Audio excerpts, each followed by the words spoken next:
Muy bien, hermanitos, vamos a tener. La salud no solo incluye la parte física. Miren, hace un buen rato que venimos viendo y trabajando con personas. Hay 3 tipos de enfermedades. Una de ellas son las más fáciles, otras de ellas son complicadas y las otras no podemos hacer nada. La primera son las físicas. Las enfermedades físicas son muy fáciles de tratar. Las enfermedades mentales son difíciles, pero en las cuales nosotros no podemos hacer nada como médicos, son las espirituales. Ahí solo le toca ¿a quién? Solo le toca a nuestro Dios. Y en estos puntos de enfermedades espirituales, el Espíritu Santo es el que nos puede llevar la sanidad y nos puede acercar a Dios. Dentro de las emocionales o mentales, que también se les conoce, la mayoría de ellas tienen soluciones médicas y algunas de ellas emocionales, espirituales, no las tienen y son catalogadas como incurables. Pero nuestro Dios siempre tiene la salida. Él tiene siempre la respuesta y Él tiene siempre la solución. Esta mañana yo quiero presentarles un tema en el cual nos incluye a todos. Se llama el juicio, la justicia y el yo. De todas las enfermedades, la enfermedad del yo es la más difícil de tratar. ¿Por qué? Porque esa nadie puede entrar a nuestro corazón y dar un remedio para que se pueda curar. El único que puede entrar a nuestro corazón, si nosotros le permitimos, solo es el Espíritu Santo. Y solo Él puede hacer la curación y la sanación al mismo tiempo. En Primera de Juan encontramos que dice, si sabéis que Él es justo, sepan también que todo el que hace justicia es nacido ¿de quién? De Él. Miren, en 2 de Timoteo, acompáñenme por favor. 2 de Timoteo capítulo 3, verso 16 y verso 17. Dice de la siguiente manera. Toda la escritura es inspirada por Dios y útil para enseñar, para redarguir, para corregir, para instruir, dice ahí, en justicia, a fin de que el hombre de Dios sea perfecto, enteramente preparado para toda buena ¿qué? Obra. Si nos damos cuenta, la que nos puede guiar, la que nos puede corregir, la que nos puede dar justicia, es especialmente la palabra ¿de quién? De Dios. Para que nosotros podamos hacer esa justicia y convertirse en ¿qué? En buenas obras. Miren. Esto lo encuentra usted en Mensajes Selectos, página 21, de 1891, dice: muchos cometen el error de tratar de definir minuciosamente los delicados matices de la distinción entre justificación y santificación. Para la definición de esos dos términos, con frecuencia recurren a sus propias ideas y a las especulaciones, porque tratan de ser más minuciosos de lo que la inspiración acerca de la cuestión vital de la justificación por la fe. ¿Por qué tratar de resolver el problema de cada diminuto matiz como si la salvación del alma dependiese de que todos tengan exactamente su modo de ver en este asunto? No todos pueden ver el mismo ¿qué? Enfoque. ¿No le ha tocado de vez en cuando que otro hermano le dice, es que no es así, es así? Con referente a justificación por la fe, dice el espíritu de profecía de que cometemos un error tratar de imponer a otros, como yo veo, la justificación por la fe. O sea, la justicia que viene por Cristo. Empecemos primero por justicia. ¿Qué es justicia especialmente?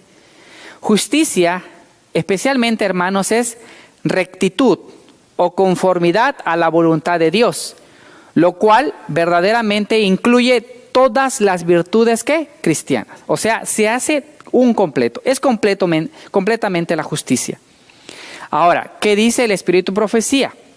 En el libro de Fe y Obras, la página 18 dice: la fe y las obras van de la mano. Actúan armoniosamente en la empresa de alcanzar la victoria. La justicia por la cual somos justificados es imputada. O sea, en otras palabras, es un regalo que es de Dios. El regalo de la justicia por la cual somos justificados es un regalo de Dios. Y ese regalo es para todos. La justicia por la cual somos santificados es impartida. La primera es nuestro derecho al cielo. La segunda es nuestra idoneidad para el cielo. La primera le toca al Espíritu Santo y nos lo regala. Por eso vino Cristo a morir, ¿por quién? Por todo el mundo. Quien lo acepte como Salvador tiene oportunidad de ser ¿qué? Justo. Pero la justicia impartida viene a través de la lectura, el escuchar la palabra de Dios, de hacer lo que dice su palabra. A eso se le llama impartida. La impartida es la que nos va a hacer idóneos para estar ¿en dónde? Allá en el cielo. Miren, en Isaías 32, 17, ¿sí? Acompáñenme si alguien lo tiene, lo vamos a leer juntos. Isaías 32, 17. Miren qué dice. Dice, Isaías 32, 17. Y la obra de la justicia será paz, y el efecto de la justicia reposo y seguridad, dice, para siempre. ¿Sí? Es lo que dice Isaías 32, 17. La justicia es obediencia ¿a qué, hermanos? Es a la ley. Romanos 3, verso 30 y verso 31 dice: porque Dios es bueno, y Él justificará por la fe a los de la circuncisión, y por medio de la fe a los de la incircuncisión. Luego, por la fe, ¿invalidamos la ley? Dice ahí, en ninguna manera, sino que dice, confirmamos la ley. Hermanos,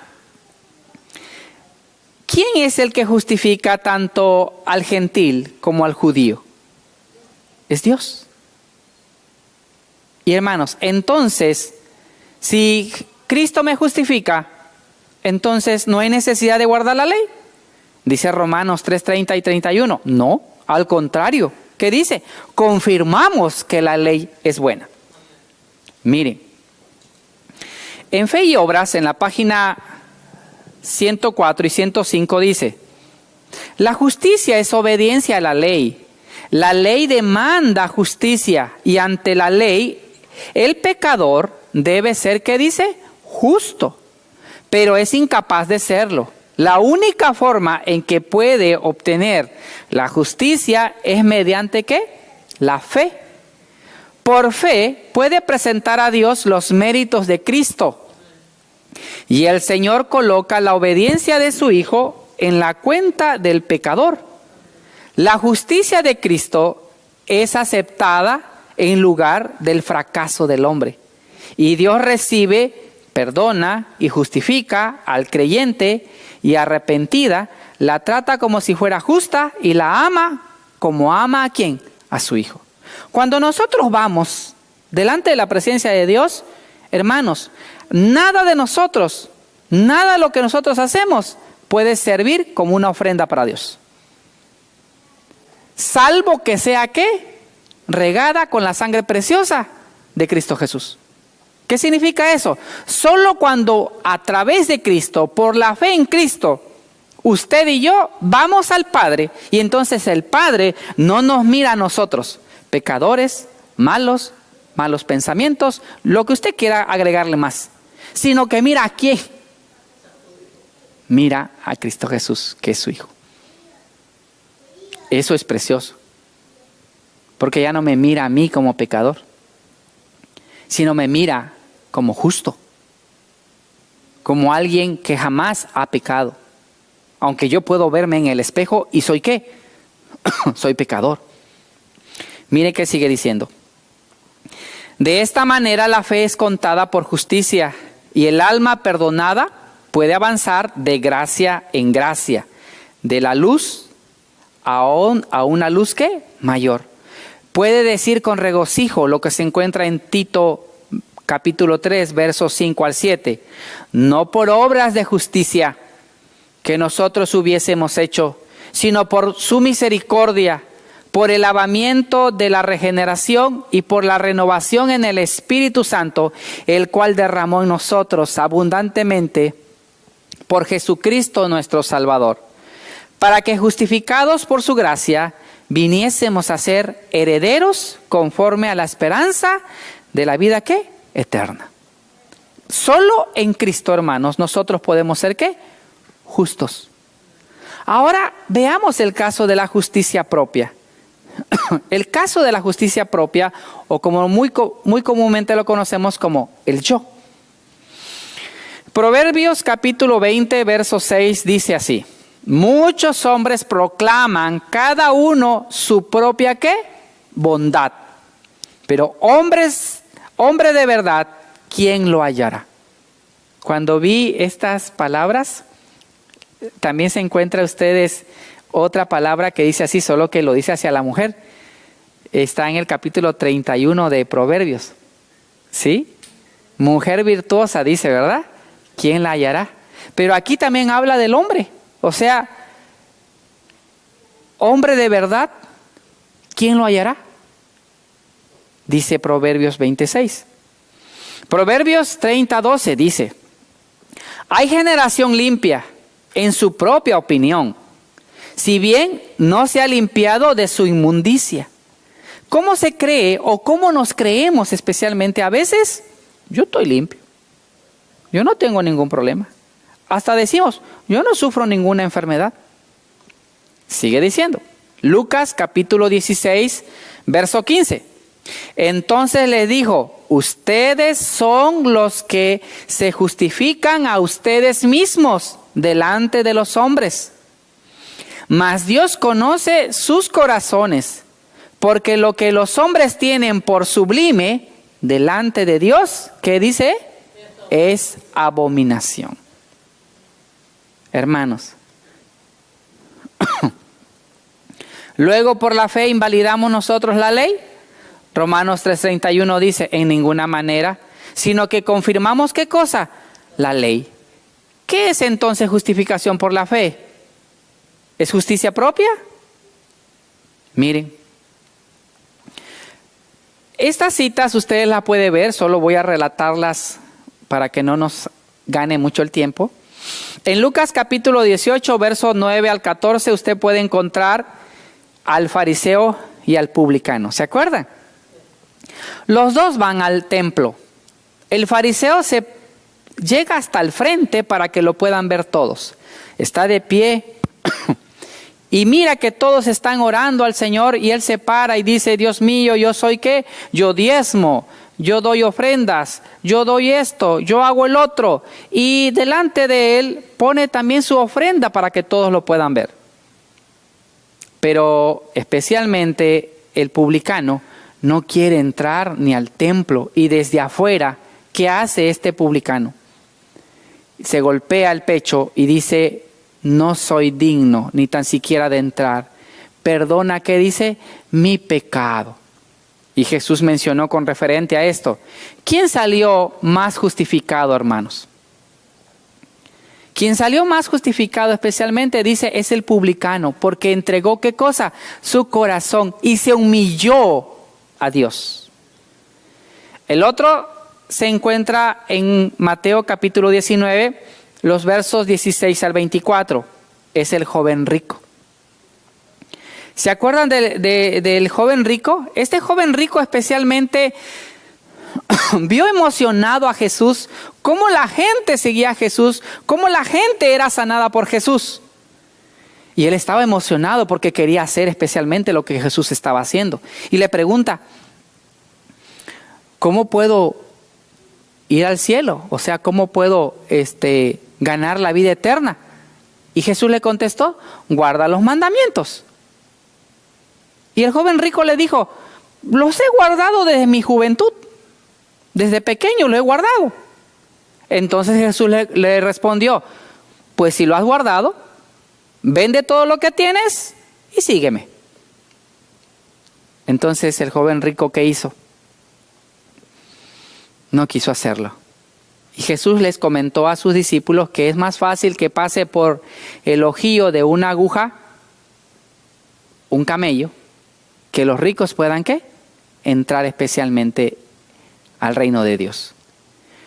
Este joven rico miraba sus riquezas como algo propio que le costó. ¿Cómo era posible que Jesús le hubiera pedido qué? Dar esto. ¿En realidad guardaba los mandamientos?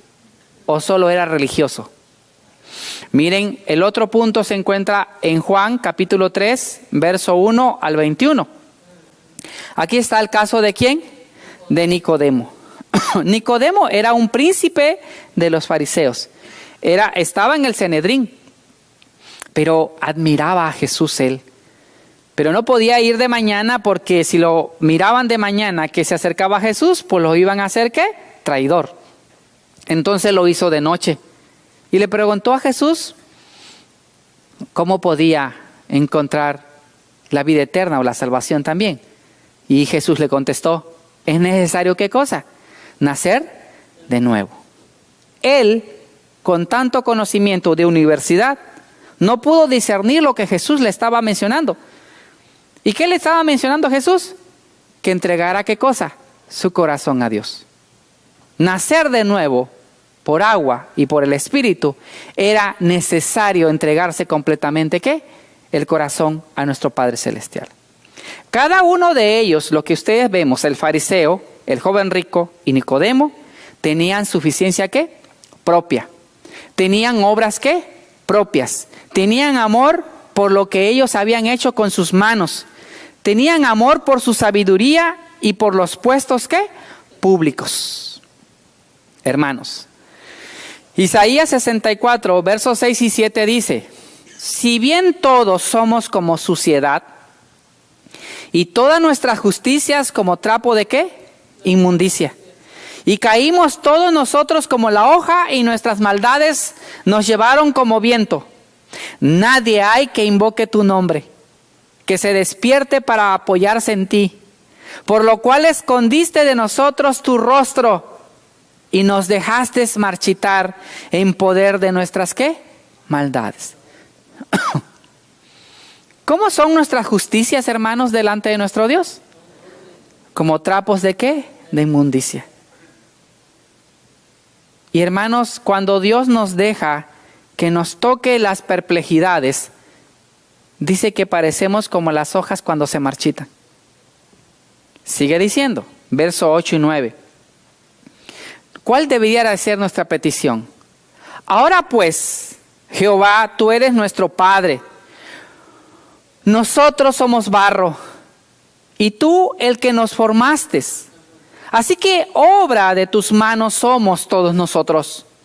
No te enojes sobremanera, Jehová, ni tengas perpetua memoria de la iniquidad. He aquí, mira, ahora pueblo tuyo somos todos nosotros. Hermanos, no hay virtud sanadora o salvadora en la ley, pero tampoco en la fe no hay ninguna virtud para que se convierta en ¿qué? En salvadora. Les explico. Ni la ley ni la fe nos puede salvar. Solo nos puede salvar ¿quién? Solo Cristo. Les explico por qué la fe.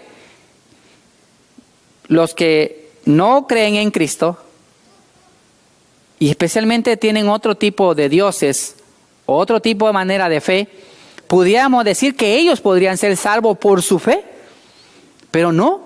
Miren, en la ley, cuando usted mire el gran espejo moral del Señor, su santa ley, su norma de carácter, ni por un momento supongamos que puede limpiarnos, ella no puede perdonar el pecado.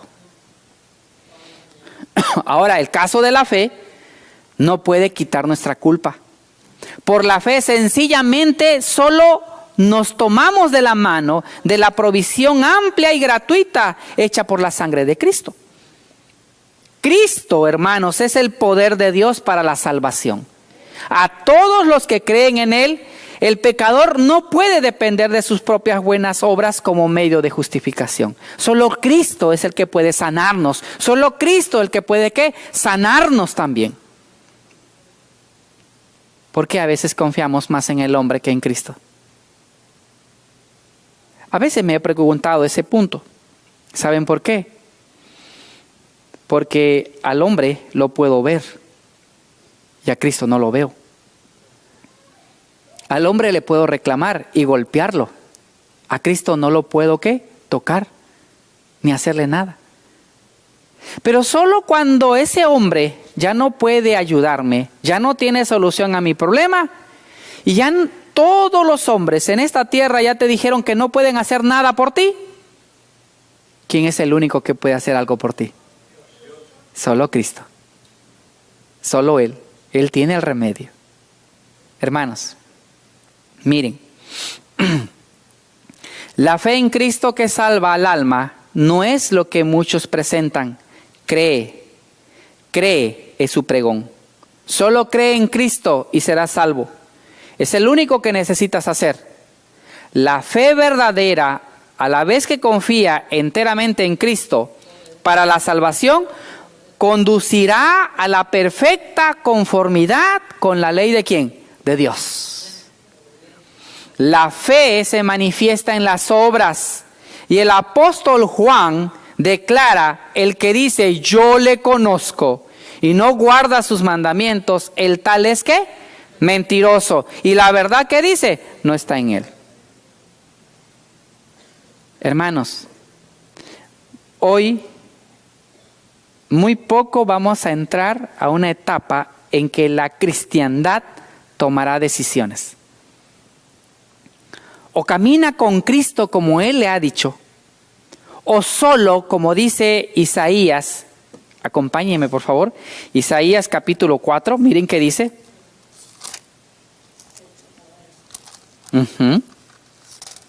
Isaías capítulo 4, verso 1 dice: en aquel tiempo 7 mujeres echarán mano de un hombre diciendo: nosotras comeremos de nuestro pan, nosotros vestiremos nuestras ropas, solamente permítenos ser llamadas por tu nombre y así quitar nuestro oprobio. Muchos cristianos solo están usando el nombre de Cristo, pero no quieren obedecer sus mandamientos. Hermanos, hay muchos en el mundo cristiano que sostienen que todo lo que se necesita para la salvación es solo tener fe. Las obras nada son, lo único esencial es la fe. Pero la palabra de Dios nos dice que la fe sola, sin las obras, dice Santiago, es muerta. Muchos rehúsan obedecer los mandamientos de Dios, mas hacen mucho hincapié en la fe. Pero la fe debe tener un fundamento. Todas las promesas de Dios son condicionales. Si hacemos su voluntad, si caminamos en la verdad, entonces podemos pedir lo que nosotros querramos y se nos será ¿qué? Dado.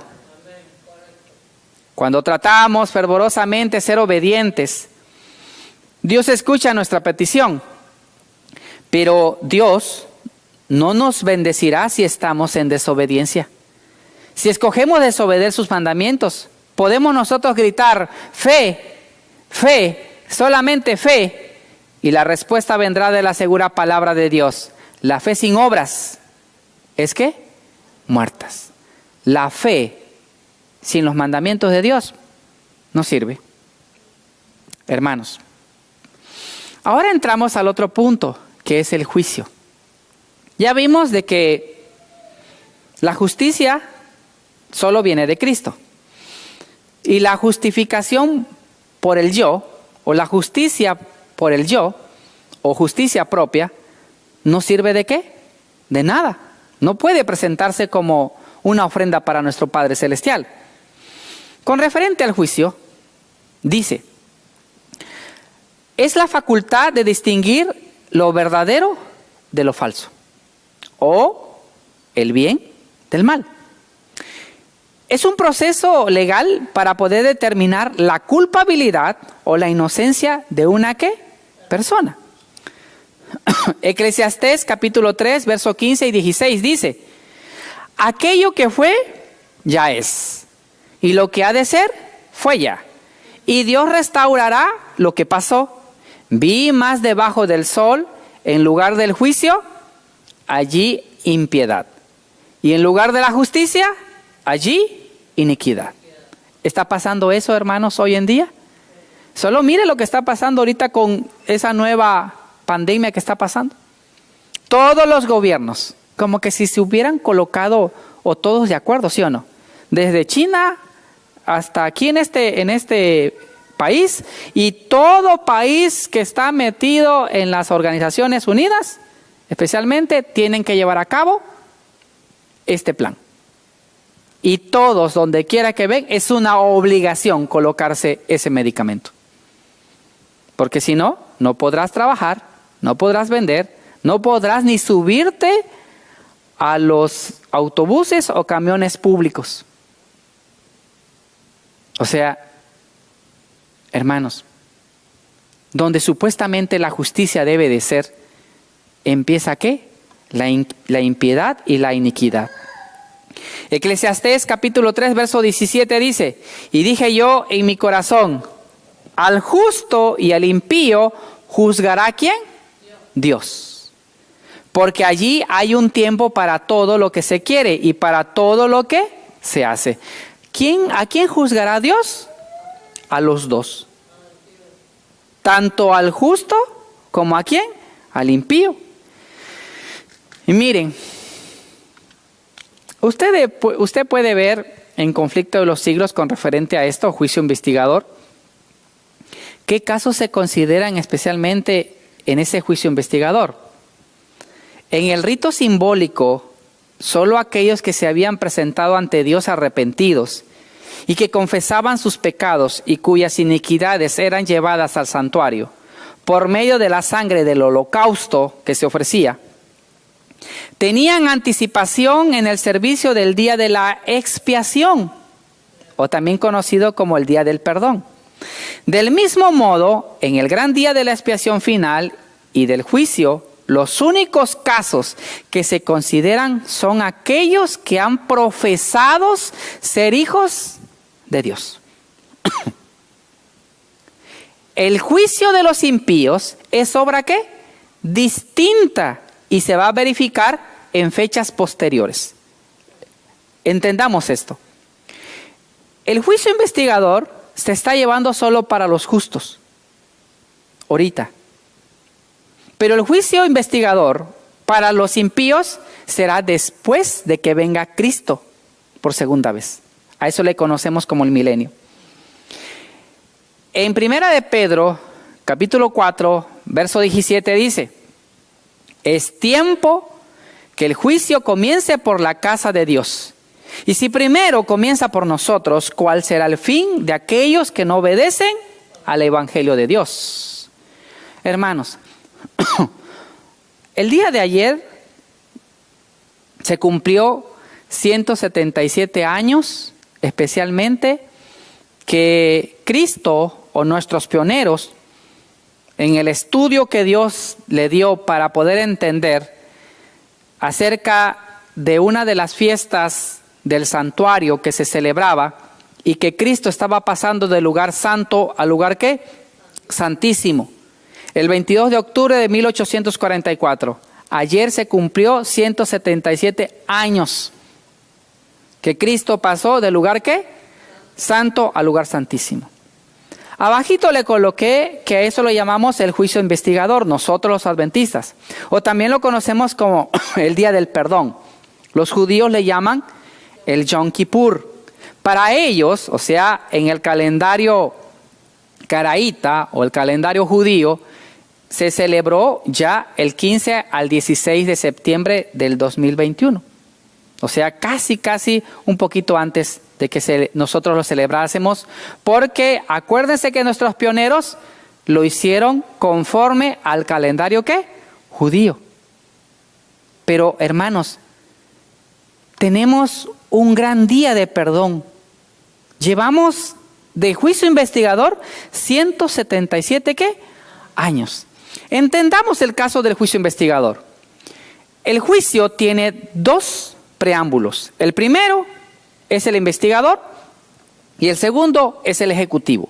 O sea, para que te hagan culpable o te hagan absuelto, el juez tiene que investigarte, recopilar todo lo que te puede acusar o recopilar todo lo que te puede ¿qué? Ayudar para tu salvación. El juicio investigador también se hará para justos y también para impíos. Los justos vienen siendo juzgados desde 1844.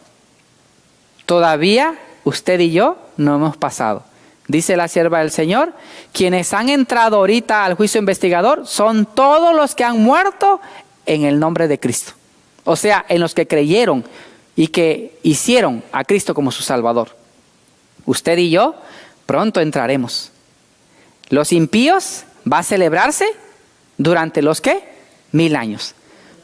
Los impíos, los que no quisieron nada con Dios, los que no quisieron ni tan siquiera tomar como su Salvador a Cristo, ellos no se abrirá su libro de ellos hasta que llegue el milenio. Y los que pasemos, porque yo deseo estar ahí, los que pasen o pasemos allí especialmente con Dios allá, serán los que abrirán y juzgarán ¿a quién? A todos los impíos. Cuando se dé el juicio ejecutivo, miren, para los justos, con la segunda venida de Cristo, se hará ¿qué? Tendrán ¿qué? Vida eterna. Pero hermanos, a los impíos, aunque morirán, cuando venga Cristo, irán al descanso. Se revisará especialmente todos sus documentos de ellos. Y cuando venga Cristo por tercera vez, o sea, cuando venga con la Jerusalén celestial, hermanos, especialmente los impíos, ahí serán nuevamente levantados y ahí serán ¿qué? Juzgados. Y ahí tendrán ¿qué cosa? La muerte ¿qué? Eterna. Hermanos, estamos viviendo ahora en el gran día de expiación. Llevamos 177 años, hermanos, de juicio de expiación.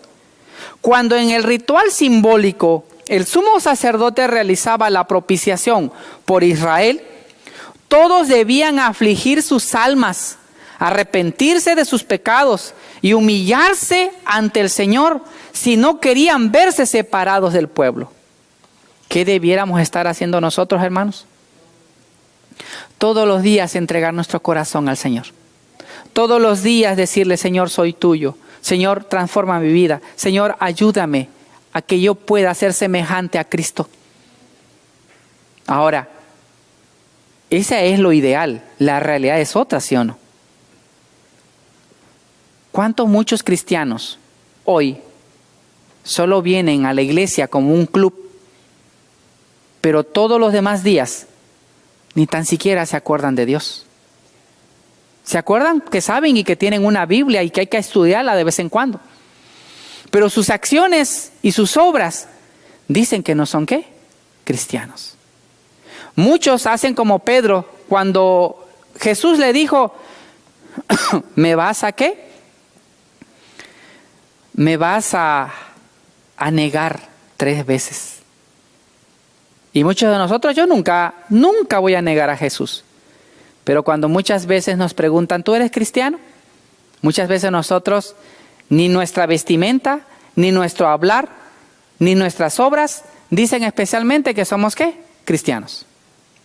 De la misma manera, todos los que desean que sus nombres se mantengan en el libro de la vida, deben ahora, en los pocos días que les queda de este tiempo de gracia, afligir sus almas ante Dios como verdadero arrepentimiento y dolor de sus pecados. Hay que escudriñar honda y sinceramente el corazón. Hay que deponer el espíritu liviano y frívolo al que se entregan tantos cristianos profesos.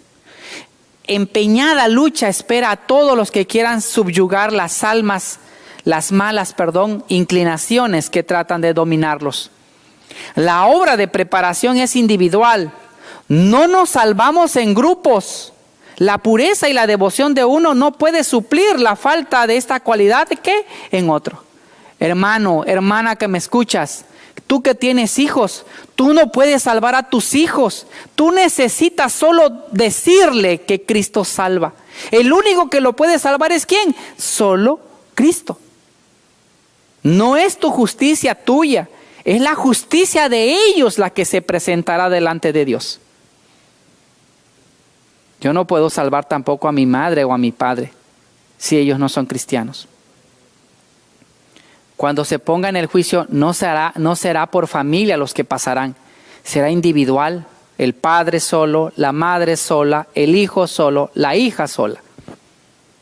Y por las obras que hicieron, ¿serán qué? Juzgados. Miren, vamos a ver un caso muy especial, una visión del juicio que tuvo nuestra hermana White.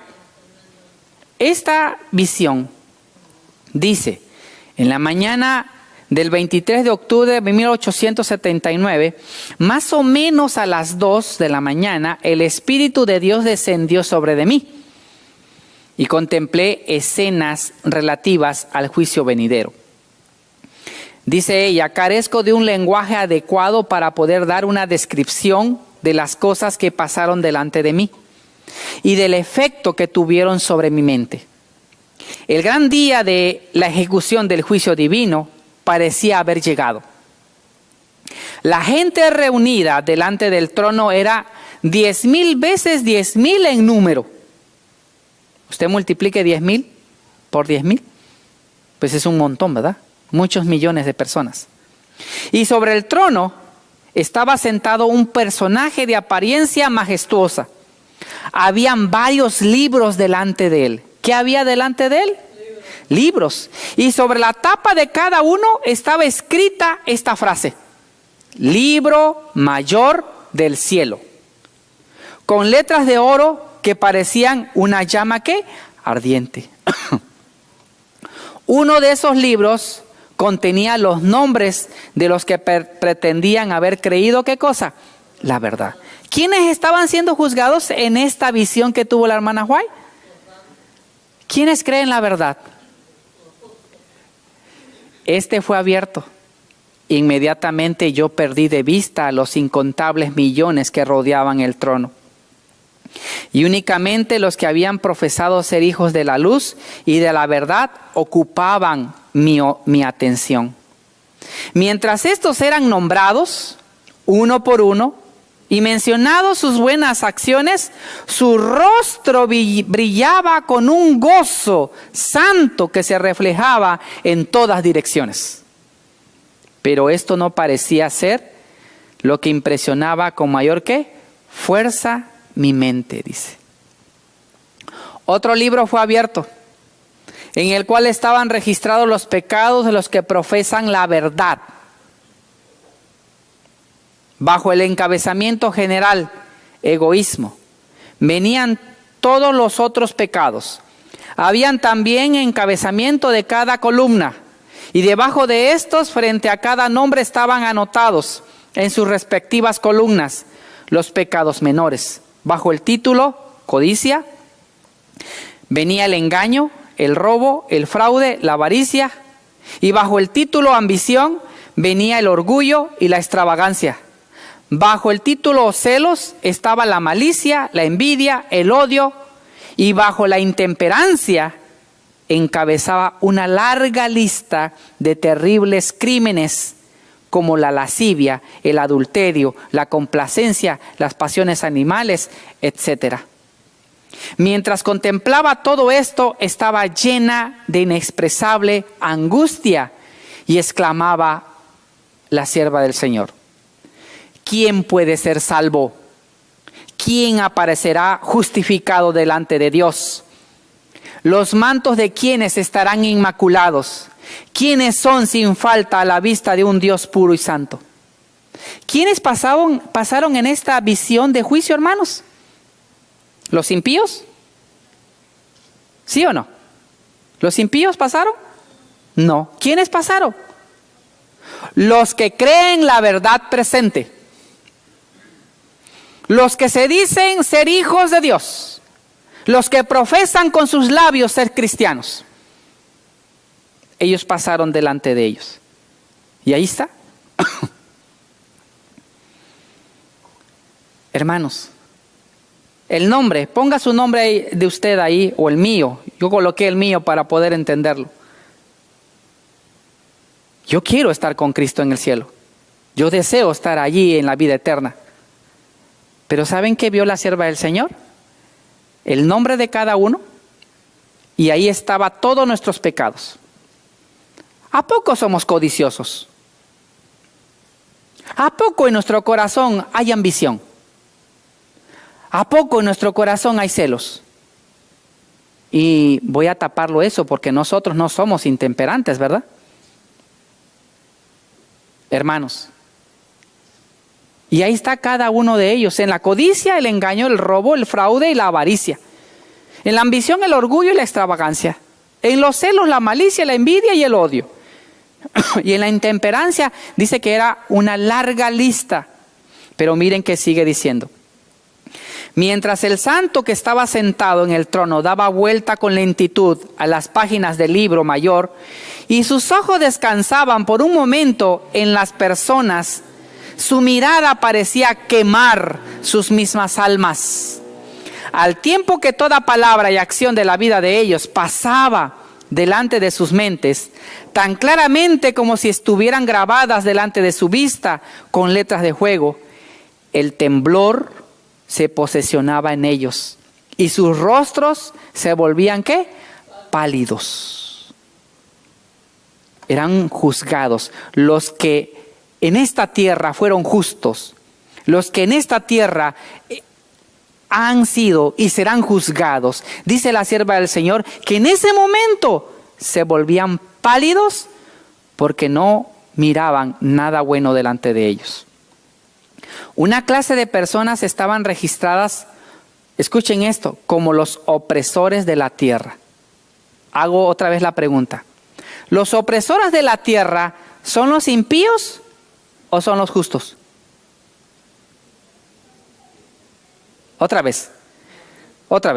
¿Los opresores que están aquí son los impíos o son los justos? ¿Quiénes? No son los impíos. Los impíos no han pasado ¿qué? A juicio. La visión que tuvo la sierva del Señor son de los justos. Y están catalogados como opresores de la tierra. Cuando el ojo penetrante del juez descansaba sobre de ellas, sus pecados de descuido eran distintamente ¿qué? Revelados. Con labios pálidos y temblorosos, ellos reconocían que habían sido traidores de su sagrado cometido. Habían tenido advertencias y también privilegios, pero no les habían prestado atención ni tampoco lo habían ¿qué? Aprovechado. Podían ver ahora que habían presumido demasiado en cuanto a la misericordia ¿de quién? De Dios. No me lo crean, pero solo voy a mencionar una cosa. Todos los que creemos tener la verdad presente y todos los que nos decimos adventistas del séptimo día, solo una cosa, hemos despreciado un don tan maravilloso que Dios nos ha dejado para nosotros. Y eso se llama Reforma Pro Salud. Y no hemos querido hacer ¿qué? Las conversiones necesarias para honrar a Dios con nuestro cuerpo. Seguimos comiendo lo que el mundo come. Seguimos viviendo como el mundo vive. Seguimos haciendo las mismas cosas del mundo.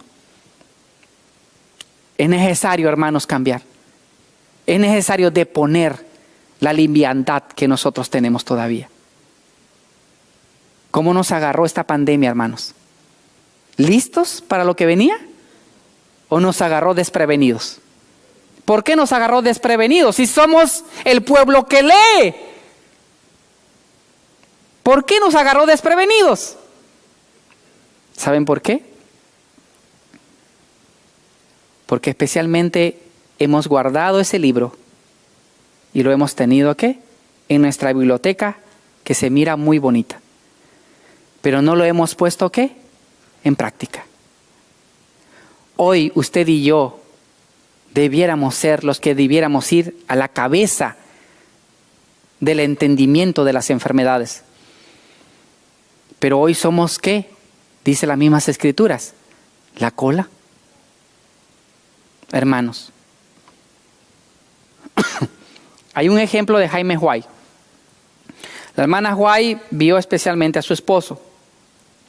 Fueron mencionados los nombres de todos los que profesaban la verdad. En una página del libro mayor, bajo el encabezamiento de fidelidad, estaba el nombre de mi esposo.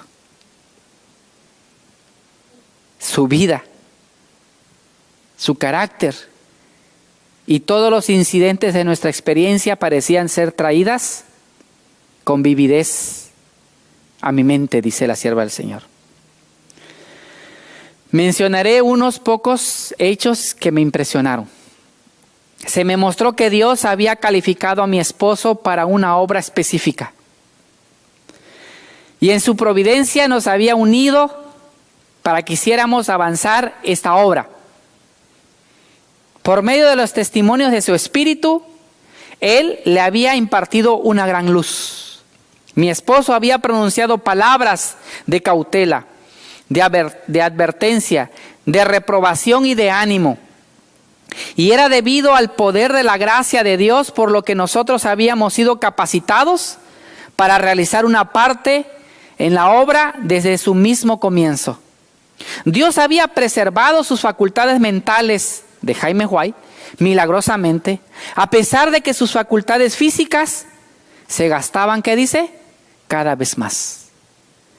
¿Cómo vio la hermana White a su esposo en esta visión? Con un nombre: fidelidad. Hermanos, que tu libro y mi libro que se encuentran allá en el cielo puedan decir esto de nosotros. Ojalá, hermanos, podamos nosotros hacer en esta tierra para que allá se pueda escribir el récord de nosotros. Dios debe recibir toda la gloria por la integridad inquebrantable y el noble valor que mi esposo había tenido para vindicar lo recto y condenar el error. Tal firmeza y decisión eran necesarias en el comienzo de la obra y se han necesitado también durante todo el tiempo mientras ésta progresaba paso a paso. Él ha actuado en defensa de la verdad sin ceder en un solo principio para agradar al mejor amigo. Había tenido un temperamento ardiente, había sido valiente y atrevido para hablar. Esto a menudo lo había puesto en dificultades que frecuentemente podría ser evitado. Él se había visto obligado a demostrar mayor firmeza, a ser más decidido, a hablar más ferviente y con mayor valor, debido a los temperamentos tan diferentes de los hombres que se relacionaban con él en su trabajo. Dios le había dado el poder de poder idear y de ejecutar planes con la necesaria firmeza, porque él no rehusaba ejercer estas facultades mentales y aventurarse a fin de hacer progresar la obra de Dios. Miren qué dice acá: el yo a veces se mezclaba con la obra. ¿El yo de quién? El yo de Jaime White. Pero cuando el Espíritu Santo dominó su mente, le fue un instrumento del mayor éxito en las manos de Dios para la edificación de su obra. Él ha tenido un elevado concepto de lo que el Señor espera de todos los que profesan su nombre. De su deber de defender a la viuda, al huérfano, de ser bondadosos con el pobre y de ayudar, dice, al necesitado. Él cuidaba celosamente los intereses de los hermanos, a fin de que no se tomara injusta ventaja en contra de ellos. También vi el registro en el libro mayor del cielo, los esfuerzos fervientes, dice, de mi esposo, para poder edificar las instituciones que hay en nuestro medio. La verdad difundida por la prensa era como rayos de luz que emanaba del sol en todas direcciones. Esta obra se comenzó y se desarrolló con gran sacrificio de fuerza y de medios. Hermanos, aquí tenemos nosotros especialmente lo que es el juicio. Un hombre que es honesto delante de Dios tratará con justicia a sus semejantes, sea que estos favorezcan su propio interés personal o no lo favorezcan.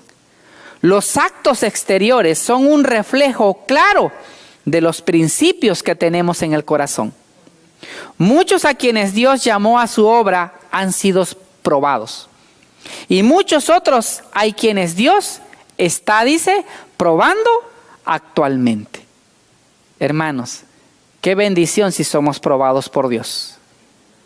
Porque allí, si Él nos corrige, hermanos, estamos en el camino correcto. Cuando llegó la aflicción en la vida de mi esposo, dice la sierva del Señor, otros hombres fueron elegidos para ocupar su lugar. Ellos comenzaron con un buen propósito, pero nunca habían aprendido la lección de abnegación.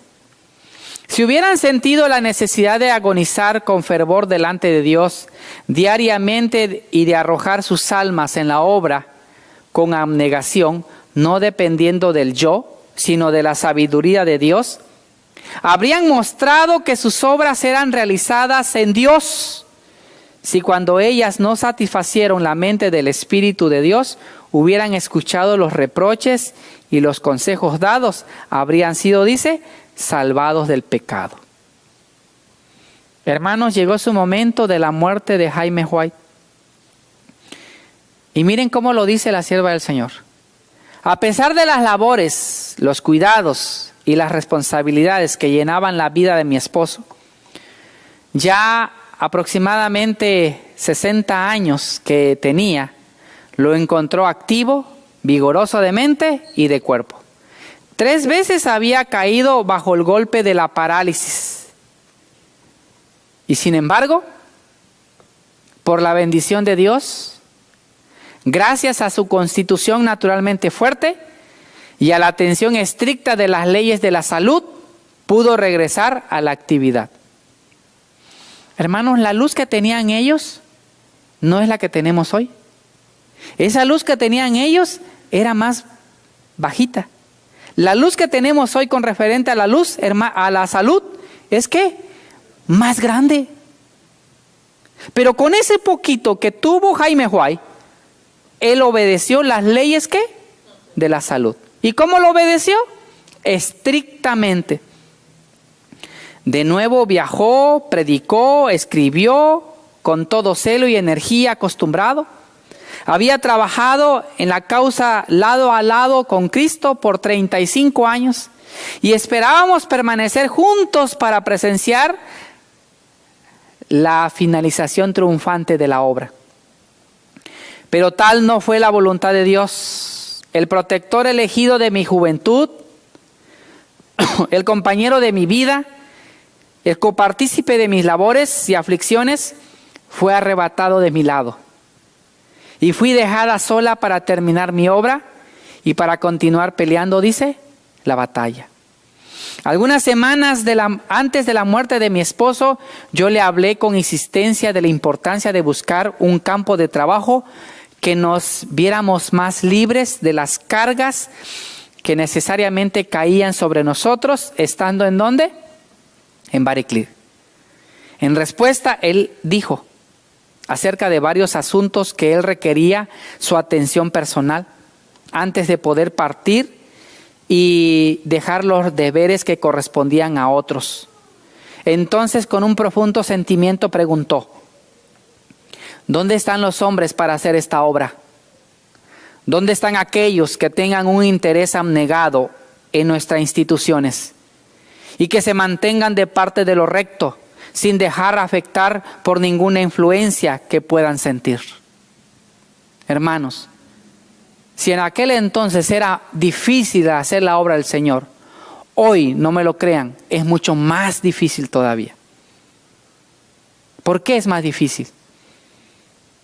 Porque el obrero que se dedica completamente a Dios, las ovejas muchas veces no cooperan para que este obrero pueda hacer su obra completamente. Miren, con lágrimas expreso su ansiedad por nuestra institución en Bareclir. Mi vida, dijo él, la he dado para la edificación de estas instituciones. El dejarlas ahora es como la muerte. Ellas son mis hijas o mis hijos y no puedo separar mis intereses de ellas. Esas instituciones son los instrumentos del Señor para hacer una obra específica. Hermanos, ustedes tienen una gran bendición. Hermanos, ustedes tienen un poder tan grande que es la televisión, un poder tan grande que es la radio, un poder tan grande que pronto estará en Shepherd. No la dejen caer. No dejen que solo uno o dos participen ahí. Permitan que Dios escuche en ustedes el llamado para hacer su obra. Miren, Satanás trata de estorbar y anular todos los medios por los cuales el Señor está trabajando por la salvación de los hombres. Si el gran adversario pudiera dar a estas instituciones un molde de acuerdo con las normas del mundo, dice ahí, lograría ¿qué cosa? Su objetivo. Dice ella, el lunes siguiente comenzó a sufrir, Jaime Huay, severos escalofríos y al día siguiente también yo fui atacada. Fuimos llevados juntos al sanatorio para recibir tratamientos. El médico entonces me informó que mi esposo tenía la tendencia a dormirse y que estaba en peligro. Enseguida me llevaron a su cuarto y tan pronto como observé un rostro o su rostro, me di cuenta de que se estaba muriendo. Traté de despertarlo. Él entendía todo lo que se le decía y respondía a todo lo que se le preguntaba, que podían ser contestadas como sí o como no, pero parecía que era imposible que pudiera decir algo. Cuando le dije que yo creía que estaba muriendo, no manifestó ninguna sorpresa. Le pregunté si Jesús era precioso para él y él contestó, sí, oh sí. ¿No tienes deseo de vivir? Le pregunté entonces y él contestó, no. Entonces nos arrodillamos junto a su cama, oramos por él. Una expresión de paz descansaba en el rostro de Jaime Huay. Y la hermana Huay le dijo, Jesús te ama. De debajo de ti están sus brazos eternos. Él contestó, sí, Cristo está a mi lado. Mi fuerza física había sido postrada por el golpe y sin embargo el poder de la gracia divina me sostuvo en mi gran aflicción. Cuando vi a mi esposo exhalar el último suspiro, sentí que Jesús era más precioso para mí que en ningún momento anterior de mi vida. Cuando estaba de pie junto a mi primogénito y le cerré los ojos, pude decirle, el Señor dio, el Señor quitó, sea el nombre de Jehová bendito. Y sentí entonces que tenía un consolador en Jesús. Y cuando mi último hijo fue arrebatado de mis brazos y no podía ver más su cabecita sobre la almohada a mi lado, pude decir, el Señor dio, el Señor quitó, sea el nombre de Jehová bendito. Y cuando aquel sobre el cual se había apoyado mis grandes afectos, aquel con quien había yo trabajado por 35 años, me fue arrebatado, pude poner mis manos sobre sus ojos y decir: te encomiendo mi tesoro, oh Señor, hasta la mañana de la resurrección. Hermanos, apreciar la obra del Señor en estos tiempos es muy difícil. Pero les digo algo con toda sinceridad. Puedes ir a dormir tranquilamente. No permitas que tu yo sobresalga. Permite que el Espíritu de Dios pueda obrar en tu vida. Entrégale todo tu corazón. Y miren, hermanos, dice ella, a veces me parecía que no podría soportar la muerte de mi esposo, pero estas palabras parecían impresionar mi mente: estar quietos y conocer que yo soy Dios. Salmos 46:10. Siento hondamente la pérdida, pero no me atrevo a entregarme a una congoja inútil. Esto no traería de regreso al muerto. Y no soy tan egoísta que, aunque pudiese hacerlo, lo sacará de su pacífico sueño para que de nuevo se empeñara en la batalla de la vida. Como un cansado guerrero se acostó a descansar, miraré con placer su lugar de su reposo. La mejor manera en que yo y mis hijos podemos honrar la memoria del que ha caído es asumir la obra que Él dejó y con el poder de Jesús llevarla hasta su término. ¿Qué hizo la sierva del Señor? Su esposo había ido a descanso y ella tomó en sus hombros la obra encomendada por Dios. Hermanos, honra a Dios con tus hechos, y tus hechos seguirán hablando de ti después de ¿qué? De la muerte. Un llamamiento a los que llevan cargas. En tanto que Dios nos ha dado una obra que hacer para presentar nuestro testimonio al pueblo por la pluma y de viva voz, otros deben disponer a llevar cargas en relación con la causa. No deben desanimarse, sino que deben tratar de emprender mediante cada aparente fracaso como hacer un éxito del próximo esfuerzo. Y si están relacionados con la fuente, seguramente tendrán éxito. Dios está colocando cargas sobre hombros de menos experiencias o hombres. Él nos está capacitando para llevar cargas, para aventurarse en la obra y para correr riesgos. El intelecto más brillante, el estudio más fervoroso, la más alta elocuencia, nunca podrán sustituir la sabiduría y el poder de Dios en aquellos que llevan responsabilidad en relación con su causa. Nada puede ocupar el lugar de la gracia de Cristo y el conocimiento de la voluntad de ¿quién, hermanos? De Dios. Primero Dios, después Dios y por último Dios. Debe de ser en nuestra mente y en nuestros labios. Hermanos, dice, esforcémonos.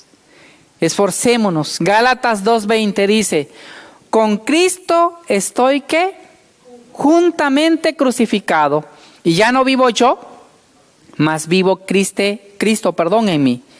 Y lo que ahora vivo en la carne, lo vivo en la fe del Hijo de Dios, el cual me amó y se entregó a sí mismo por mí. Pero el fundamento de Dios está firme teniendo este sello: conoce el Señor a los que son suyos, y apártese de iniquidad todo aquel que invoca el nombre ¿de quién? De Cristo. Hermanos, Filipenses 3, 13 y 14 dice: hermanos, yo mismo no pretendo haberlo ya alcanzado, pero una cosa hago, olvidándome ciertamente de lo que queda atrás y extendiéndome a lo que está delante, prosigo a la meta, al premio del supremo llamamiento de Dios en Cristo Jesús. Queridos hermanos, esta historia todavía continúa y te toca a ti y me toca a mí hacer esa obra tan grande que es especialmente llevar a los pies de Cristo a toda persona. Hermanos, que la justicia sea la de Cristo en nuestras vidas. Que la justicia propia no sea la que gobierne nuestra alma. Que el juicio investigador que se está llevando nos inste a buscar a Cristo de todo corazón y humillar nuestra mente y nuestro corazón también. Que podamos nosotros ir tranquilamente a los brazos de Cristo Jesús, porque es el único que salva y es el único que puede ¿qué? Sanarnos. Que Dios me los bendiga en esta linda tarde y que la paz de Dios sea con cada uno de ustedes. Si te he fallado, ayúdame. Si hace falta que yo cambie algunas cosas en mi vida, dame de tu Santo Espíritu, porque solo con su ayuda podemos nosotros vencer, hermanos. Que Dios me los bendiga esta linda tarde. Los invito, vamos a doblar nuestras rodillas, vamos a terminar con una oración.